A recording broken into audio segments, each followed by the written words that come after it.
ونصلي ونسلم على رسوله الكريم اما بعد فاعوذ بالله من الشیطان الرجیم بسم اللہ الرحمن الرحیم قال اللہ تبارک وتعالی فی القرآن المجید فلیضحکوا قلیلا آمنت باللہ صدق اللہ العظیم۔ محترم حاضرین و سامعین، آج پھر قرآن پاک کا ایک موتی لے کر آپ کے بارگاہ میں اور آپ کے دربار میں آپ کی محفل و مجلس میں حاضر ہوں۔ مقصد ہوتا ہے کہ اللہ کے بتائے ہوئے احکامات جو قرآن حکیم میں اللہ نے ارشادات فرمائے ہیں، ان میں سے کسی موتی کو لے کے اس پہ غور کیا جائے، اس کو سمجھنے کی کوشش کی جائے، سمجھانے کی کوشش کی جائے۔ عام طور پہ ہم یہ سمجھتے ہیں کہ کوئی بھی گناہ جو ہے وہ ہمارے جسم سے سرزد ہوتا ہے،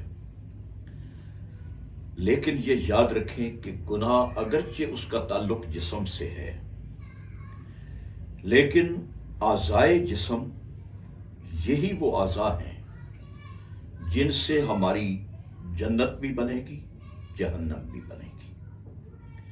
بعض اوقات ہم کسی اپنے عضو کے استعمال کو بڑا معمولی سمجھتے ہیں، اور پھر اس کو معمولی سمجھتے ہوئے ہم اس کو استعمال بھی غلط کرتے ہیں، اور ہمیں یہ پتہ نہیں ہوتا کہ اس کے استعمال غلط کرنے سے ایک تو ہماری گناہوں کی فہرست میں اضافہ ہو رہا، دوسرا یہ ہے کہ ہمارے دل پہ اس کے اثرات بھی غلط مرتب ہو رہے ہیں، اور تیسرا یہ ہے کہ ہم اللہ کی نافرمانی کے مرتکب بھی ہو رہے ہیں۔ آج میں نے قرآن حکیم کی بڑی مختصر لفظ آپ کے سامنے پیش کیے ہیں۔ انسان خوشی کے عالم میں ہوتا ہے تو ہنستا ہے، غمی کے عالم میں ہوتا ہے تو روتا ہے، لیکن اللہ اور اس کے رسول نے رونے کے بھی کچھ تقاضے ارشاد فرمائے اور ہنسنے کے بھی تقاضے ارشاد فرمائے۔ بعض اوقات انسان ہنستا ہے تو اس کے دل پہ غلط اثر پڑتا ہے، دل مردہ ہو جاتا ہے، دل کے اندر فہم و ادراک کا جو نور ہے وہ ختم ہو جاتا ہے، اور پھر وہ دل یہ تو نہیں ہوتا کہ وہ دھڑکتا نہیں ہے، پھڑکتا نہیں ہے، اپنا جو جسمانی طور پہ کام کر رہا ہے وہ نہیں کرتا، وہ کر رہا ہوتا ہے، لیکن وہ اللہ کی بارگاہ میں اللہ کے قرآن، اللہ کا دین، اللہ کی شریعت کو سمجھنے سے قاصر ہو رہا ہوتا ہے۔ اس کے اندر مردہ پن آ رہا ہوتا ہے، اس کے اندر وہ جو روحانی زندگی کا اثر ہوتا ہے، تاثیر ہوتی ہے، وہ آہستہ آہستہ ختم ہو رہی ہوتی ہے، یہاں تک کہ پھر وہ دل جو ہے وہ اس روحانی اثرات سے مکمل طور پہ نابینا ہو جاتا ہے۔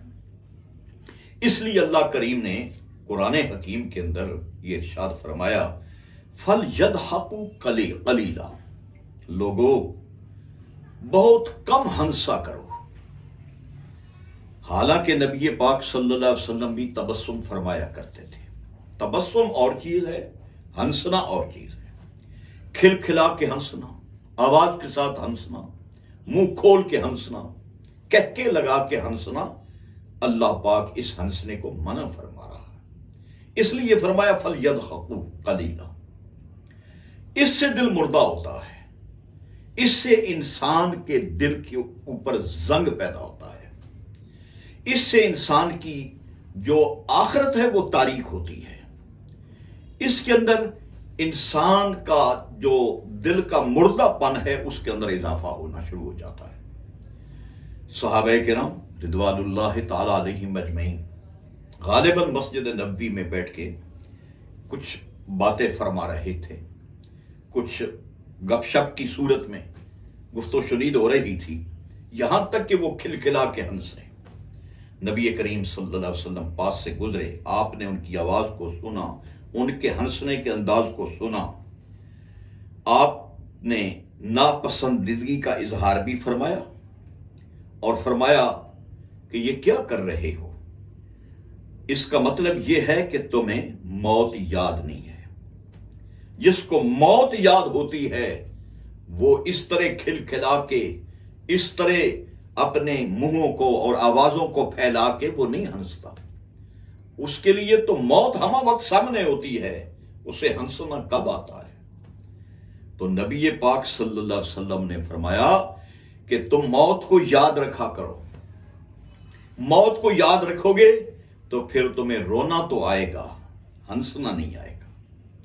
اس لیے کہ موت انسان کو اس آخرت کی طرف لے کے جاتی ہے جہاں انسان نے حساب و کتاب دینا ہے، جہاں مومن نے بھی حساب و کتاب دینا ہے، جہاں مسلمان نے بھی حساب و کتاب دینا ہے۔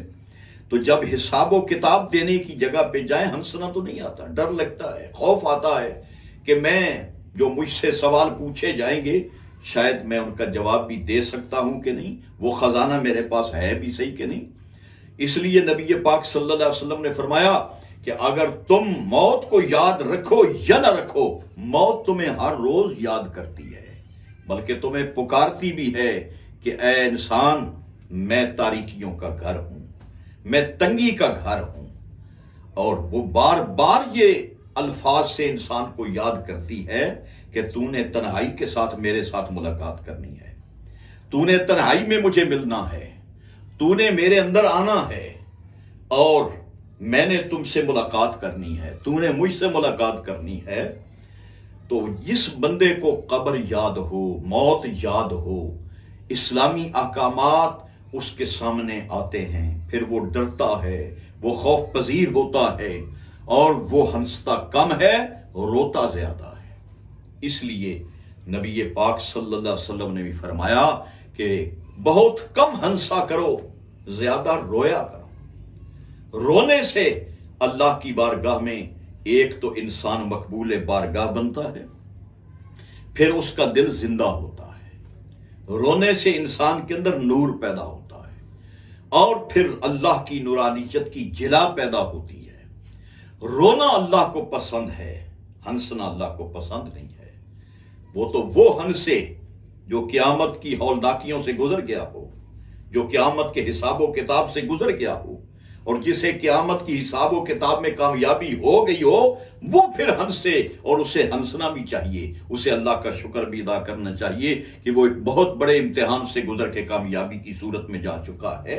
اور جب تک ہم قیامت کے میدان میں سرخرو نہیں ہوتے، ہنسنا بڑا مشکل ہے۔ اس لیے قرآن حکیم نے یہ نسخہ، یہ موتی عطا فرمایا ہے کہ لوگوں ہنسا کم کرو، فَلْيَضْحَكُوا قَلِيلًا وَلْيَبْكُوا كَثِيرًا۔ لوگوں ہنسا بہت کم کرو، رویا زیادہ کرو۔ یہ نسخہ، یہ موتی اللہ نے قرآن حکیم کے اندر ارشاد فرمایا ہے۔ اللہ پاک مجھے بھی اور آپ سب کو اللہ کے اس بتائے ہوئے موتی کو دل میں جگہ دینے کی توفیق عطا فرمائے، اور پھر پوری طرح ہمیں قبر کی یاد عطا فرمائے، موت کی فکر عطا فرمائے۔